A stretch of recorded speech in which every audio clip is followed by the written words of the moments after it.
జయశంకర్ గారి కాంట్రిబ్యూషన్ తెలంగాణ ఉద్యమానికి ఏ రకంగా ఉంటుందని చెప్పి అనుకుంటే ఆయన ఒక సిద్ధాంత చట్టాన్ని మనకి ఇచ్చాడు.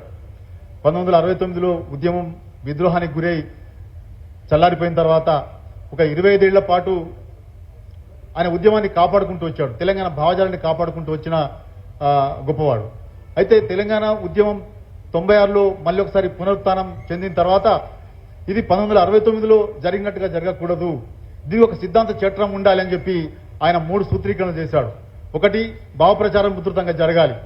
రెండవది, ఉద్యమం జరగాలి, క్షేత్రస్థాయిలో ఉద్యమం జరగాలి. మూడవది, ఇది పార్లమెంట్ చట్టం ద్వారా తెలంగాణ ఏర్పాటు కావాల్సిన విషయం కాబట్టి రాజకీయ ప్రక్రియ కూడా దీనికి తోడు కావాలని చెప్పి ఒక సిద్ధాంత చట్టాన్ని తయారు చేశాడు. భావ ప్రచారం, ఉద్యమం, రాజకీయ ప్రక్రియ. ఈ సిద్ధాంత చట్టంలోనే మొత్తంగా 15 ఏళ్ల పాటు ఉద్యమం ఉధృతంగా సాగింది. మాలాంటి వ్యక్తులు చాలా మంది, రచయితలు, కవులు, కళాకారులు, ఉద్యోగులు, వీళ్ళందరూ కూడా ఉధృతంగా భావప్రచారంలో పాల్గొన్నారు. అట్లనే ఉద్యమం కూడా కింద క్షేత్రస్థాయిలో ఉధృతంగా సాగింది. అదేవిధంగా రాజకీయ ప్రక్రియ కూడా ఢిల్లీలో రాజకీయ ప్రక్రియ కొనసాగింది. కాబట్టి ఈ 3 అంచెల 3 సూత్రీకరణలతోటి తెలంగాణ ఉద్యమం ఒక విజయం పథాన సాగి 2014లో మనం తెలంగాణ సాధించుకున్న ఒక అనుభవం మనకు తెలుసు. జయశంకర్ గారు ఈ ఉద్యమం భావ ప్రచారంలో మాతో పాటు మనందరితో పాటు చాలా సభల్లో పార్టిసిపేట్ చేసే అవకాశం చిక్కింది. ముఖ్యంగా తెలంగాణ 1లో తెలంగాణ ఉద్యోగుల సంఘం మేము ప్రారంభించినప్పుడు మా అన్ని సభలకి జయశంకర్ గారు ముఖ్య అతిథిగా హాజరై ప్రసంగించేవాడు. అట్లనే 2004లో తెలంగాణ విద్యావంతుల వేదిక ఏర్పాటైనప్పుడు ఆ విద్యావంతుల వేదికకి ఒక స్ఫూర్తిని, ఒక కార్యాచరణను తయారు చేసింది కూడా జయశంకర్ గారే. ఆయన ఆధ్వర్యంలో విద్యావంతుల వేదిక చాలా ఉధృతంగా భావప్రచారం చేయడమే కాదు, అనేక ఉద్యమ కార్యక్రమాలు కూడా నిర్వహించింది. ఈ క్రమంలో నాకు కొన్ని సన్నిహిత అనుభవాలు 1-2-3 మీకు చెప్పి నేను ముగిస్తాను. ముఖ్యంగా నేను ఒక ఇంగ్లీష్లో ఒక పుస్తకం రాసినప్పుడు, Telangana state a people's demand, history and genesis of struggles అనే ఒక ఇంగ్లీష్ పుస్తకం రాసినప్పుడు సార్నే నేను ముందు మాట రాసిమని అడిగితే, అప్పటికే సార్ కొంత అనారోగ్యంతో ఉన్నాడు. అయినప్పటికీ చాలా ఇష్టంతో, ప్రేమతోటి ఆ పుస్తకానికి ముందు మాట, అద్భుతమైన ముందు మాట రాసిచ్చి దాన్ని 2011లో తెలంగాణ ఉద్యోగుల సంఘం డైరీ ఆవిష్కరణ సభలో తానే ఆ పుస్తకాన్ని ఆవిష్కరించడం నాకు చాలా మరవలేని ఒక గొప్ప అనుభవంగా నేను భావిస్తున్నాను. అట్లనే 2006లో అనుకుంటాను, అంబేద్కర్ స్మారక ట్రస్ట్ వాళ్ళు, మెమోరియల్ ట్రస్ట్ వాళ్ళు ఆ సంవత్సరం అంబేద్కర్ మెమోరియల్ లెక్చర్ని జయశంకర్ గారితో ఇప్పించారు. బషీర్బాగ్ ప్రెస్ క్లబ్లో ఆ ఉపన్యాసం జరిగింది. చాలా క్రిక్కిల్సిపోయిన ఆ సభలో ఆయన చిన్న రాష్ట్ర ఏర్పాటుకు సంబంధించి అంబేద్కర్ భావజాలాన్ని చాలా అద్భుతంగా ఆర్టికులేట్ చేసి 3 గంటల పాటు ప్రసంగిస్తే చాలా పిన్ డ్రాప్ సైలెన్స్ తో ఆ ప్రసంగాన్ని అంతా విన్నారు.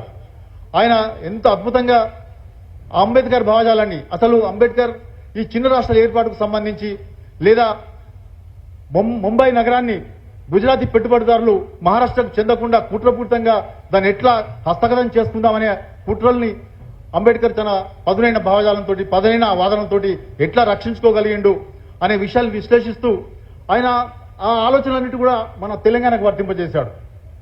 హైదరాబాద్ నగరాన్ని కూడా ఆ రోజు మనకు కాకుండా, తెలంగాణకు దక్కకుండా చేసే అనేక కుట్రలు సాగుతున్న దశలో ఆయన ముంబై మీద గుజరాత్ పెట్టుబడిదారులు చేసిన విశ్లేషణని హైదరాబాద్ కన్వెన్షన్ చెప్పినందువల్ల అటువంటి వాదనల్ని మనం కూడా కొనసాగించి హైదరాబాద్ని రక్షించుకోగలిగినాం. కేంద్రపాలిత ప్రాంతం కాకుండా, లేదా ఉమ్మడి రాజధానిగా కాకుండా దాన్ని తెలంగాణకు దక్కించుకునే ఒక అద్భుతమైన విశ్లేషణని, మనకు టూల్స్ ని ఆ రోజు ఆ సభలో మనకు జయశంకర్ గారు అందించారు. అట్లనే ఆయన ఆ ఉపన్యాసంలో చాలా చివరి మాటలు నన్ను ఎంత ప్రభావితం చేసినాయంటే, గొప్పగా మాట్లాడాడు.